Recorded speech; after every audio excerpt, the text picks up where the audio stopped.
Hello, hello everyone, नमस्कार, आदाब। मेरा नाम जसवंत है। तो पहली बार आपके सामने रूबरू हो रहा हूँ सोशल मीडिया के ज़रिए।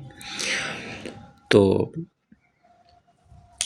मैंने सोचा कि मैं आपके साथ कुछ बातें शेयर करूँ और आपसे भी कुछ वहाँ से बातें मेरे पास पहुँचे या मुझे बताई जाएँ या लोगों के सामने रखी जाए तो अच्छा है।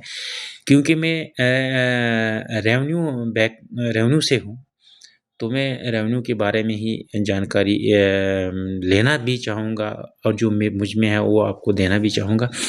आज के ज़माने में रेवेन्यू के बारे में जानकारी होना बहुत ज़्यादा ज़रूरी है। आम आदमी के लिए भी जानकारी होना बहुत ज़रूरी है, क्योंकि आम लोगों को रेवेन्यू के लोगों के बारे में कुछ गलतफ़हमियाँ भी हैं और कुछ सच्ची चीज़ें भी हैं, मैं नहीं कहूँगा उस चीज़ में। लेकिन आम लोगों को अगर जानकारी रेवेन्यू के बारे में होगी, तो उनको इन चीज़ों से मतलब दो-चार नहीं होना पड़ेगा। तो चूँकि रेवेन्यू जो हमारा है, वो लैंड लॉज़ पर चलता है, जो हमारे लैंड के कवानीन हैं, जो लॉज़ हैं, उस पे चलता है। तो उन कवानीन के बारे में, उन लॉज़ के बारे में आम आदमियों को भी जानकारी होना बहुत ज़रूरी है। तो हमारा जैसे कि आप जानते हैं कि हमारा जम्मू कश्मीर जो यूटी है, तो 2019 से पहले जब ये स्टेट थी, तो इसमें अपने कुछ कानून थे, अपने लॉज़ थे। फिर 2019 के बाद रीऑर्गनाइज़ेशन जब हुई, तो कुछ रिफ़ॉर्म्स हुए, कुछ लॉज़ जो है रिपील हुए, कुछ सेंट्रल यहाँ एप्लीकेबल हुए, कुछ हमारे लॉज़ अभी चल रहे हैं, तो वो जानकारी होना बड़ा ज़रूरी है।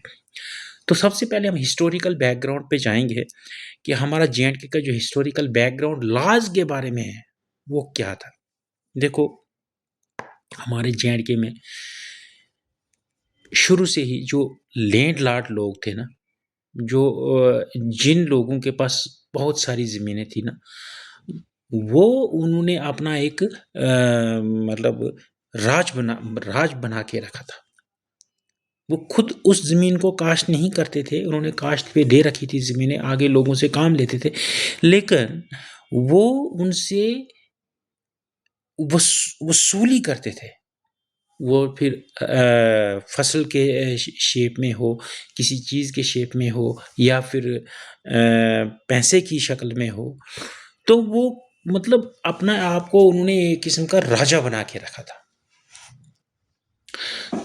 तो वो चीज़ें कैसे-कैसे आगे ख़त्म हुई, कौन-कौन से लॉज़ उसमें आए, कौन-कौन से कानून बनाए गए और फिर जो टेनेंट्स थे, जिनको हकूक मिले, तो उनके बारे में आहिस्ता-आहिस्ता आगे चलेंगे।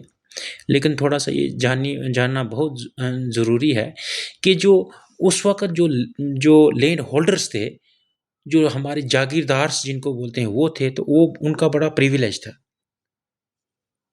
वो जो थे, वो मतलब वो एक किस्म का राज करते थे टेनेंट्स पर। तो टेनेंट्स जो थे, जो हमारे काश्तकार थे या जो एक्चुअल में लोग काम करते थे, ज़मीनी सतह पे जो काश्त करते थे, जो फसल लगाते थे, तो उनकी बड़ी लिमिटेड ओनरशिप राइट्स थे। उनको उतने राइट्स नहीं थे, उनके एक किस्म के आप मानो कुछ 1-2% राइट्स थे, वो ज़्यादा नहीं थे। तो जब 1947 में हमारा हिंदुस्तान आज़ाद हुआ, पोस्ट इंडिपेंडेंस रिफॉर्म्स जब हुआ, तो कुछ चेंजेस जो हैं इसमें आने लगे। तो मेजर जो रिफॉर्म्स आया, वो शेख अब्दुल्ला जी के टाइम में आया। तो उन्होंने लैंड टू द टिलर्स निकाला। लैंड टू द टिलर्स यानी कि जो एक्चुअल में काश्त करते थे, उन लोगों के हकूक उस ज़मीन पर होने चाहिए। मतलब ऐसे क्या था कि ज़मीन किसी की होती थी, काश्त कोई करता था, मेहनत कोई करता था, लेकिन उसका जो प्रोड्यूस था, वो उस एक्चुअल ओनर को जाता था और जो टिलर था उसको बस वही थोड़ा बहुत मिलता था अपनी दिन काटने के लिए, समझो एक किस्म का, इतना मान लो आप, ऐसा होता था। तो पोस्ट इंडिपेंडेंस के बाद क्या हुआ कि जो गवर्नमेंट थी, तो उन्होंने थोड़े रिफॉर्म्स लाने शुरू किए। तो लैंड टू द टिलर से एक लाया गया कि जो एक्चुअल में काश्त करते हैं तो उनको ज़मीनें मिलनी चाहिए। तो ये एबॉलिशन बिग लैंड लॉर्डिज्म जो था वो भी ख़त्म किया गया ऑलमोस्ट। तो कल्टीवेटर्स को ओनरशिप राइट्स ट्रांसफ़र किए गए। अभी तो मैं जनरल बात कर रहा हूँ, इसमें हम डीपली जाएंगे बाद में आहिस्ता-आहिस्ता कि कौन से कवानीन थे, कौन से एक्ट था जो आगे बना, कितने मतलब ज़मीन वो रख सकते थे, कितनी क्या हुआ, ऐसे ऐसे होता था, ऐसे हुआ है। तो सबसे पहला जो था ना वो बिग लैंड अबॉलिशन एक्ट आया। उसमें क्या हुआ कि जो ऑनर थे, जो मालिक थे, जो जागीरदार थे, जिनके पास ज़मीन थी, उनको एक लिमिट दी गई कि वो सिर्फ 182 कनाल्स तक ही ज़मीन अपने पास अब रख सकते हैं। उसके एक्सेस में जो उनके पास ज़मीन थी, चाहे वो टिलर्स के पास थी या ऐसे पड़ी हुई जो भी था, वो ज़मीन उनसे ली गई और उनको 182 कनाल्स तक ही उनको राइट्स दिए गए। बिग लैंड अबॉलिशन एक्ट जो हुआ था 1950 में, ठीक है। तो जो सरप्लस लैंड थी उसके बाद वो कुछ स्टेट ने ले ली, फिर कुछ टिलर्स के पास थी, उनको राइट्स दिए गए। तो ये हुआ big land abolition act, big land abolition act. उसके बाद एक एक्ट आया J&K एग्रीरियन रिफॉर्म्स एक्ट। उसमें क्या किया गया कि 182 कनाल्स की जो सीलिंग लिमिट थी उसको और कम किया गया, क्योंकि फिर भी वही चीज़ चलती रही, टीनेंट्स के साथ वही सलूक फिर भी हो रहा था बिग लैंड अबॉलिशन एक्ट में। तो गवर्नमेंट ने क्या किया, एक और कवानीन बनाया 1976 में, एग्रीरियन रिफॉर्म्स एक्ट, और जिसमें जो सीलिंग लिमिट थी वो 100 कनाल्स रखी गई। 182 कनाल्स थी पहले, अब वो जो ऑनर्स थे उनको 100 कनाल्स, स्टैंडर्ड कनाल्स वो रख सकते थे, ठीक है। तो और जो काश्तकार थे उनके हकूक जो है वो स्ट्रेंथन किए गए, और जो एक्चुअल में काश्त करते थे 1971 में, खरीफ 1970 में जो एक्चुअल काश्तकार थे उनको हकूक दिए गए। पहले सेक्शन 4 के तहत जो मालिक थे, असली जो ओरिजिनल ओनर्स थे, उनके राइट्स जो थे वो एस्चीटेड टू स्टेट किए गए, और फिर जो टिलर्स थे उस पर उनको उस सेक्शन 4 में प्रोस्पेक्टिव ओनरशिप्स के राइट्स दिए गए।